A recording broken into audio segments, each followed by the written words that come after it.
Sitatojaira zviripo muri yeZimbabwe ende tiri kunyara futi.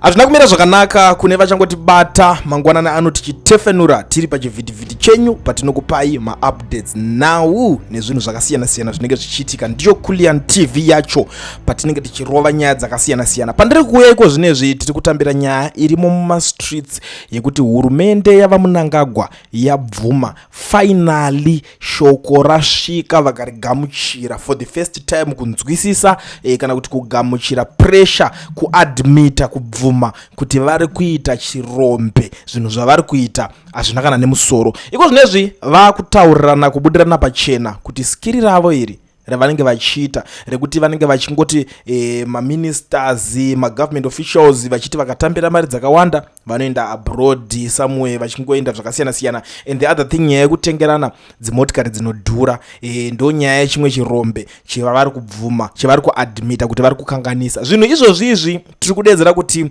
we have to celebrate pachedu isusu tichionesana kune vese vanga vakateerera nyaya idzi kubva kudhara vanonzwisisa fight yacho payakatangira, vanonzwisisa vaiona zvichiitika vaiona pachichinjanwa mashoko pamasocial media pachitaurwa zvakasiyana siyana pachitaurwa mafacts pachibudiswa pachiexposwa corruption war neurombe ihwohwo munonyatsokwanisa kuwirirana kana kuti kurelata pane zvinhu zvandiri kutaura nekuti zvanga zvisiri kumeka sense kuti munoona pari kutengwa mazi Ford Raptor mazichichi mazimota akawanda wanda asi muzvipatara musina mushonga, muzvipatara pasina maambulance akakwana ari enough, pasina zvinhu zvinobatika zvinoningirina. Ende zvimwe chacho chekuti unonyatsoona kuti dzimwe mari dziri kungonzi dzangotambiswa like muzuro ndizuro takanzwa kuti kumatown clerk kune mari dzavari kutambira dzekuti up to nhasi kumbozvibvunza kuti ndedzei chaizvo mari idzodzo kana mabasa avari kunyatsoita ndei.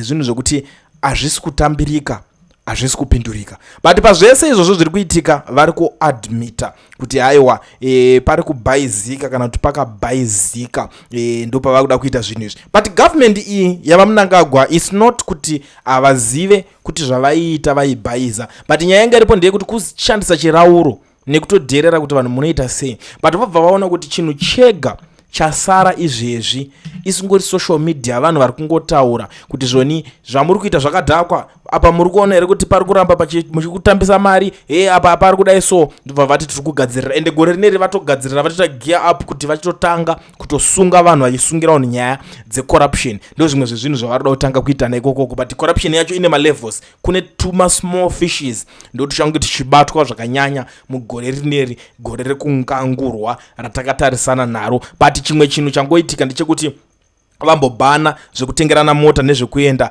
abroad. Nyaya iyoyo inotsangurirwa nevazhinji especially patinogara tichitaura nyaya yacho tichiti no man, hamufaniri kuita zvinhu zvakadaro kuti muchitenga mota izvo matengera umwe nhingi but kwakadai so kuri kuitika chakati nekuti vamwe vanotsamwa voti mave kubvondora zvinhu mavada kuti vharisira mukoto nekuti imimi hameno magara munotoziva kuti hamuna access yekufa makazwana zvinhu izvozvo mava kuti vharisira mukoto wekuti tiri paline nekuti tiwane zvinhu zvacho. Kana muchirangarira nyaya iyi yakabvira kudhara nekuti vakatombobhana futi madonations kuti hakusisina zvekutengerana dzimotikari. Kana uchida kutenga mota uchitengerana in the name of zvekuti ZANU-PF zvinofanira kutengwa zvoendeswa kustate house zvozonoitwa handover nava Mnangagwa mbune. Ndaswa muri kuona kuti iko zvinezvi hapana ambonzi atengerwa chinhu zvekunzi in the name of ZANU unzi ningi ndakutengera chakati ningi ndakutengera chakati nekuti vaMnangagwa vacho vagara vatori palive iko zvinezvi nekuti vakomana vacho varipo maacting president havana mafanizi ekuti vanoswera vachiningirina vachiti vatoda kuzoita handover zvinhu zvakaita semadonations emota because it's something chavasingavalue, especially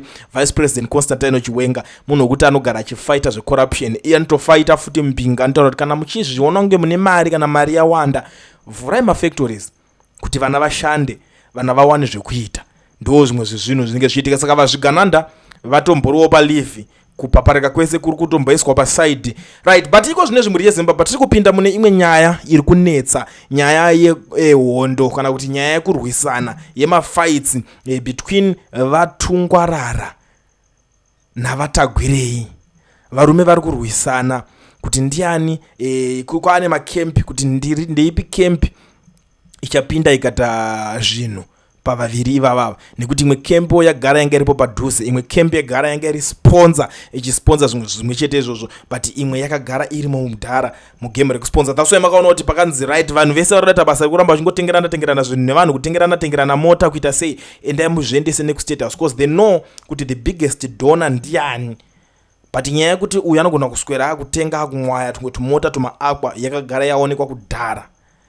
Provincial chairman vezanu-PF vaya kutopiwa kwavo mota dzakatotanga dzatoendeswa kustate house dzikazoitwa hand over, kura kuti ndo maprotocols avo vari kugadzira. They want to know kuti ndiani ari kuda kuti ase kushanda achinhikiri navanhu. Iko zvinezvo vanhu vakamirira kuona kuti chii chichaitika, because vamunyaradzi machacha vakagara vavharisa mwena wanga wapinda navatungwarara kumanika land uko vanga vapindira nyaya yekuti vanoda kuitwa central committee member, vakamiririra Chipinge. Saka pakabva panzi zvamaita zvakanaka, asi tiri kuti zvamanje manje mutemo hausi kubvumirana nekuti imimi muri munhu wechirume, pakabva munhu wechikadzi, saka tinoda kuti munhu wechikadzi adzokere ange ndiye anenge achipapo. And the other thing, hamufanira kunge muri wekubhohera kazvamaita izvi, munofanira kunge muchibva nekuChipinge. Pakazotanga kubudiswa dzimwe nyaya, akazvarirwa kuChipinge akazoenda kubhohera, pakataurwa nyaya dzakasiyana siyana, but one nyaya iri kuramba ichisungirira vatungwarara panyaya yacho ndeyekuti vatungwarara havasi munhu wechikadzi, gender ndo isina kuchinja. That's why nyaya yakanzi ichanoonekwa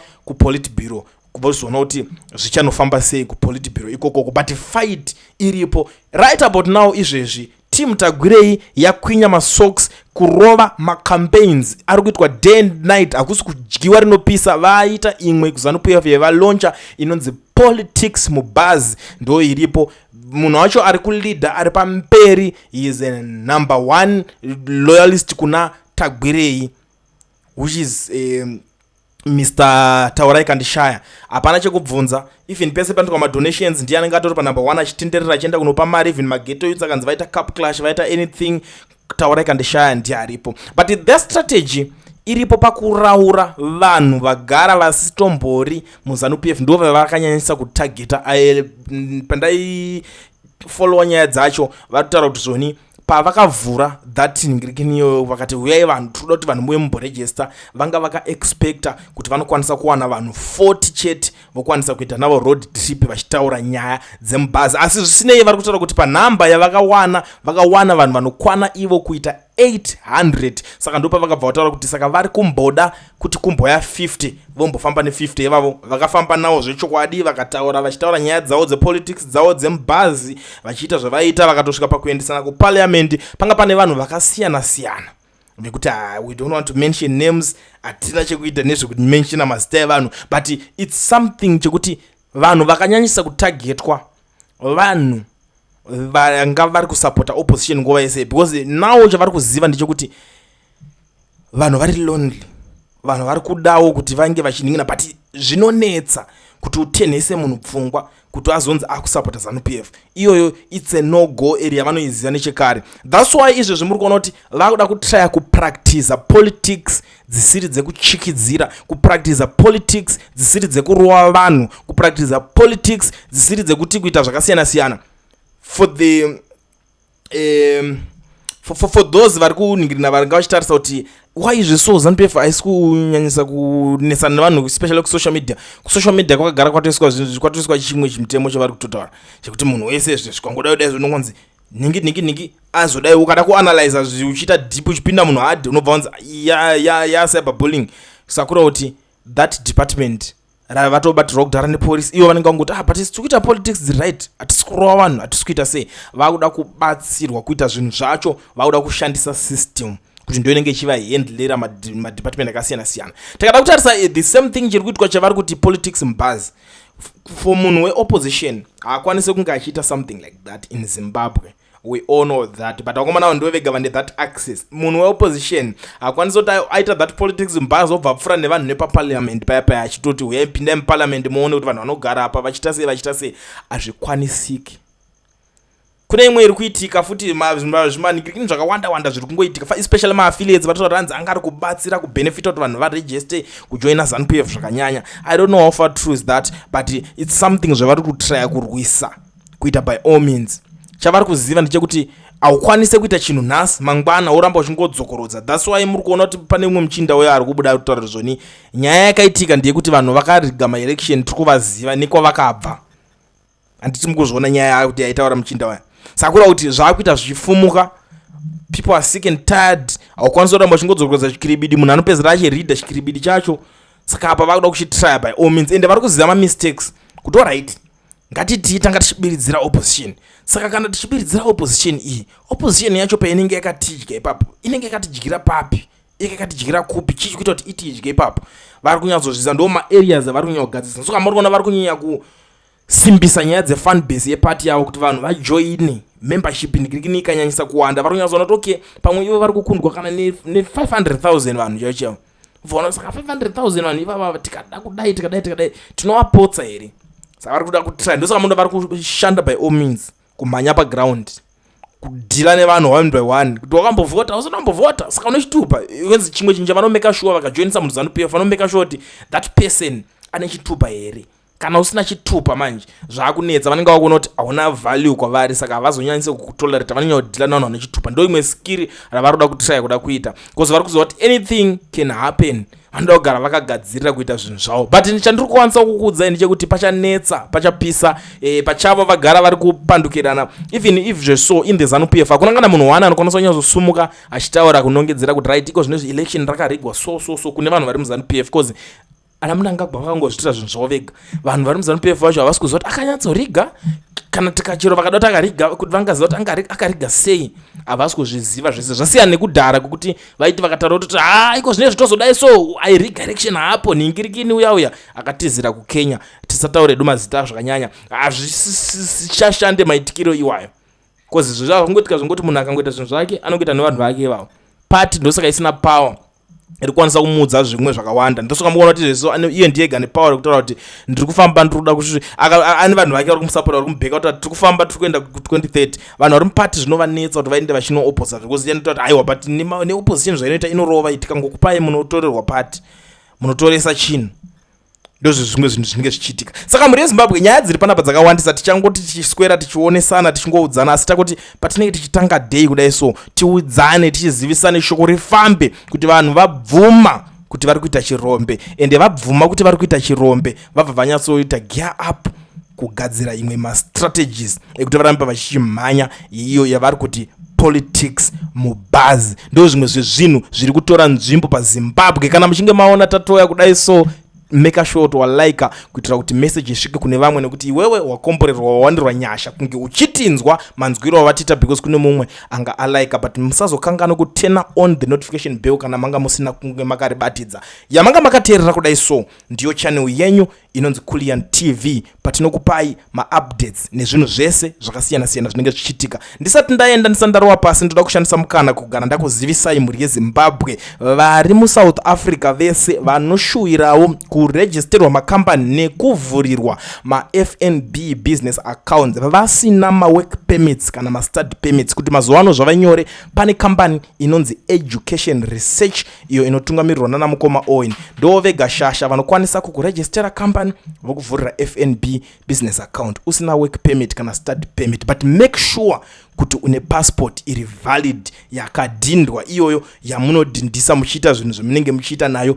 Wave kukwanisa kuregister company nekuvhurirwa FNB business account unenge une mukana wakakurisa wekuti unge uchibatsirwa navo ana mukoma Owen the Education Research. Namba dzavo ndo dziri kubuda pa screen, garai torai ma screenshot moita yamunenge muchiita, but utozoti pari kutanga gore waane zvinobatikawo zvawakashandawo, wakukwanisa kumirawo panomira maboss, panomirawo mpinga, vari kuwana matenda, unoti Juma chete you are a security guard or whatever, unokwanisa kugarawo wakaisa mapepa ako paside. Mangwana basa rikakuperera unokwanisa kuzotsvaga watowo company owner wakutotsvagawo mapost. You never know, mukana inongouya kune vanhu vari ready vakagadzirira. Saka gara wabata Education Research yana mukoma Owen kuti urongeke. Chero uri garden boy zvinotoita, unofanira kugara wakaregister futi company yako une zvinhu zvako zvakarongeka. You never know, mangwana unotanga garden service unoona kutojumba pamacomplex chaipo pakasiyana-siyana ukatanga kutorana wakutoita zvakasiyana-siyana. Chero uchicheka muti, chero zvaunoita zvese